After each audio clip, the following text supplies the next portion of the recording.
rights to prevent us from doing anything it wants. It won't let us get to that oil shale because, at least on the Utah side, almost all of it is tied up on the on federal lands within Utah. The federal master, we have to kiss its ring, and it won't let us do it. Congress passed the Energy Policy Act of 2005, which required the Department of the Interior to start leasing those lands. But then the Democrats took control in 2006 and defunded the whole program. They won't let us do it.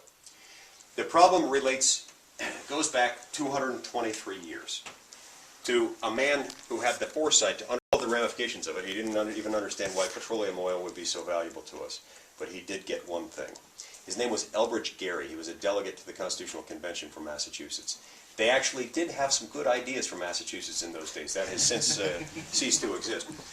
Elbridge Gerry, in September of 1787, toward the end of the convention process, while they were dissolved into committee of the whole, said, you can't give exclusive legislative jurisdiction to Congress to own and manage land as the sole sovereign within a state's boundaries. Because he said, if you do, I foresee the day when Congress, by acquiring lots and lots of land in one state, will be able to compel that state to a humble obedience to the federal government by its management of those lands.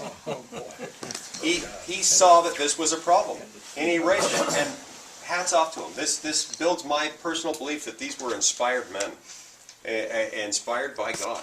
At least he was in that moment. So in response to that, the Founding Fathers unanimously agreed to a modification of that. This language, the language that resulted from it, is found in Article 1, Section 8, Clause 17. It's called the Federal Enclave Clause, and this particular language has been ignored for over 200 years. It says that Congress will be able to exercise exclusive sovereign powers over that land, but only where the state in which that land is found has consented to that arrangement, only by the consent of the state legislature. Our legislature has never consented to it.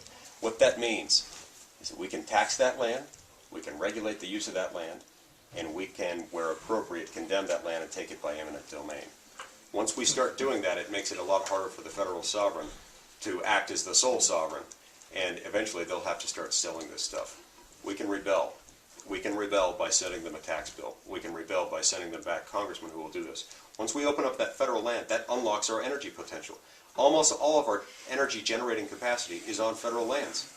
And that's why they've made sure that we can't get to them, because they don't want us to produce energy, because for some insane reason, they'd rather have us buy it from the Persian Gulf region, from countries who hate us and who fund acts of terrorism. Let me explain what that comes from. Right now, my uncle's an ardent environmentalist. He presented a paper to me where Holmgren, our chief science officer, and others within the government, and this, I forgot his name, I can't remember it, called Carrying Capacity and Sustainability. And in that, even on Wikipedia, it says a third of the people in the United States, they believe need them to die. They actually, in their writings, believe that 2/3 of the people need to die. And the way you do that is to make sure people cannot get access to energy or to be able to move around. Yeah. And are they offering to make the ultimate sacrifice for that? They, of course, are, because they are the volunteers. Now, I want to say one thing. I have, in the last 2 years, because of this craziness, I have tried myself, for the first time ever, to step out. That NASA proposal to model the Toyotas and to use their technology to solve that problem was my proposal. Okay? Now, I say that not to draw attention to myself, but to say that each of us have got to look to ourselves and what we can do to help. Now, Senator Hatch is the one who carried the bacon on that to deliver. It was his office. But we have to do these things if we're going to, and use our talents together to bring this country back. Because right now, by allowing a few people to dictate our lives, it's destroying us. I agree. And so as I look to you, I'm looking for the kind of, and I love what I've heard. I only in the past known Tim Bridgewater, who I have a lot of respect for, and his positions on energy and such are very, very good. I'd like to know more on this, on your energy, how you plan to do that, because I see that the saving grace for Utah to really take its rightful position and move forward. Okay, let me answer that question. I think this is going to be one we're going to want to talk offline on more, because we'll want to talk longer than we have right now, because we're about at the end, and I need to turn the time back over to Boyd for a second. But First, we have to end the federal occupation, because it's the federal occupation that's enabling them to do this. States will make better policies because states are more responsive to the people. States have an incentive to do it, whereas the federal government seems to be incentivized by shutting things down. So we have to defederalize our land, and we can start that process by vigorously asserting our rights under Article 1, Section 8, Clause 17, reversing the Federal Lands Management Policy Act, or FLPMA, enacted in 1976, in its policy of perpetually holding land just for the sake of keeping it open and not using it for anything.